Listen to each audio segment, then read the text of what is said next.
இன்றைய கருத்து என்னன்னு கேட்டிங்கன்னா, இப்போ வந்து நாகதோஷம் அப்படின்னு ஒரு வார்த்தைய எல்லாருமே சொல்லுவாங்க. ஒரு கல்யாணம் ஆகல, இல்ல ஏதோ ஒரு பிரச்சனை அப்படின்னா, நாகதோஷத்தால் பாதிக்கப்பட்டது அப்படின்னு சொல்லுவாங்க. இந்த நாகதோஷம் பாதிப்பு அப்படின்னோனே நமக்கு என்ன பயம் வரும்னு கேட்டிங்கன்னா, இது எப்படி வந்திருக்கும்? எல்லாருக்கும் ஒரு சந்தேகம் இருக்குல்ல, எப்படி வந்திருக்கும்? அப்படின்னு இருக்கும். இதுக்கு ஏதாவது மருத்துவமனை இருக்கா? போய் உடனே பண்ணிக்கலான்னா, அது கிடையாது. இந்த சாஸ்திர விதிகளுக்குள்ளேயே தான் அது இருக்கும். அப்ப அத யாராவது சரியான நேரத்தில சொல்லும்போது மட்டும் தான் நமக்கு அது புரியும். அப்ப என்ன பண்ணணும்? முதல்ல வந்து இந்த நாகதோஷம்னா என்ன? அத எப்படி கண்டுபிடிக்கிறது? அது ஏதாவது அதனுடைய சிம்ப்டம்ஸ் என்ன? அப்படிங்கிறதெல்லாம் நமக்கு தெரிஞ்சா தான் பண்ண முடியும். இல்லைன்னா என்ன பண்ணுவாங்க, சில ஜோதிடர்கள் இருக்காங்க. அது உடனே வந்து நாகதோஷம் இந்த ஜாதகத்தில இருக்கு. நீங்க வந்து தோஷம் கழிக்கணும். அதான் அந்த கோயிலுக்கு போய் ஒரு பரிகாரம் பண்ணுங்கன்னு சொல்லுவாங்க. பரிகாரம் பண்ணா சரியா போயிரும் அப்படிங்கிற மாரி இருந்தா எல்லாருமே பண்ணிருவாங்க.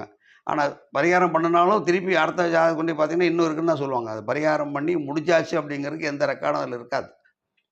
அப்போ நாகதோஷம் இருக்கான்னு தெரிஞ்சுக்கிறதுக்கே நம்ம நெறைய அ கஷ்டப்பட வேண்டியிருக்கு.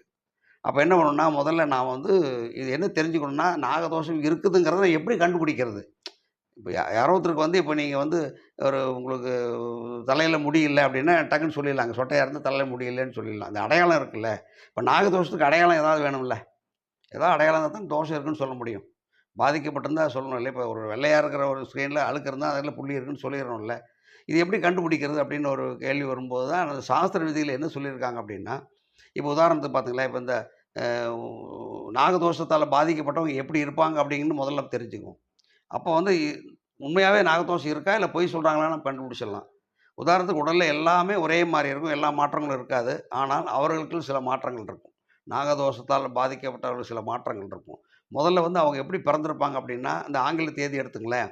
இந்த 4ஆம் தேதி, 7ஆம் தேதி அப்படி பிறந்திருப்பாங்க. இந்த நாகதோஷத்தால் பாதிக்கப்பட்டதுங்கிறதுக்கு அடையாளம் என்னன்னு கேட்டீங்கன்னா, இந்த பாம்பு எப்படி இருக்கும்? இப்படி வளைஞ்சிருக்கும் இல்லையா நிக்கும்போது. அதில உள்ள நரம்பு எப்படி இருக்கும்? அந்த எலும்பு வளைஞ்சு வளைஞ்சு இருக்கும் இல்லைங்களா? அது மாரி உடல்ல எங்க இருக்குன்னு கேட்டீங்கன்னா, முதுகு தண்டுல தான் இருக்கும். அந்த முதுகு தண்டு வளைஞ்சிருக்கும். ஸ்ட்ரெயிட்டா இருக்காது. அப்படி ஸ்ட்ரெயிட்டா நிக்காது. அப்போ அது வந்து பாம்பு கிரகம்னு சொல்லுவோம் அத. பாம்பினுடைய எலும்புகள் எப்படி இருக்கோ, அதுதான் முதுகு தண்டினுடைய கோர்வை. அந்த முதுகு தண்டு வந்து நேரா இருந்துச்சு அப்படின்னா, அவங்களுக்கு நாகதோஷம் இருக்காது. அவை நே நேரா இல்லன்னு எப்படி கண்டுபிடிக்கிறதுன்னா, உட்காரும்போது என்ன பண்ணுவாங்கன்னா, இப்படி நிமிர்ந்து உட்கார்றோம் இல்லையா? அப்படி இல்லாம இப்படி இப்படி உட்காருவாங்க. கூன் விழுந்த மாரி உட்காருவாங்க. அப்புறம் வந்து சேர்ல உட்கார்ந்தா அப்படியே காலு கீழ போயிரும். தலை மேல போயிரும். படுக்க ஆரம்பிச்சுருவாங்க. ஒரு ஒரு ஒரு ஒரு சோஃபாவோ, கட்டிலோ இல்லாம நிலத்திலேயே படுத்துக்கிறது. சின்ன குழந்தையா இருக்கும்போது கட்டிலுக்கு போய் சந்துல போய் படுத்துக்கிறது. ஒரு ஓரமா போய் நின்னு அப்படியே தன்னுடைய உடம்ப வந்து சேஃப்டி பண்ணிக்கிறது. தனியா நிக்க முடியாது அவங்கனால. அப்ப அவங்களோட தோற்றம் எப்படி இருக்குன்னு கேட்டா, முதல்ல வந்து அதிகபட்சம் மெலிஞ்சு இருப்பாங்க.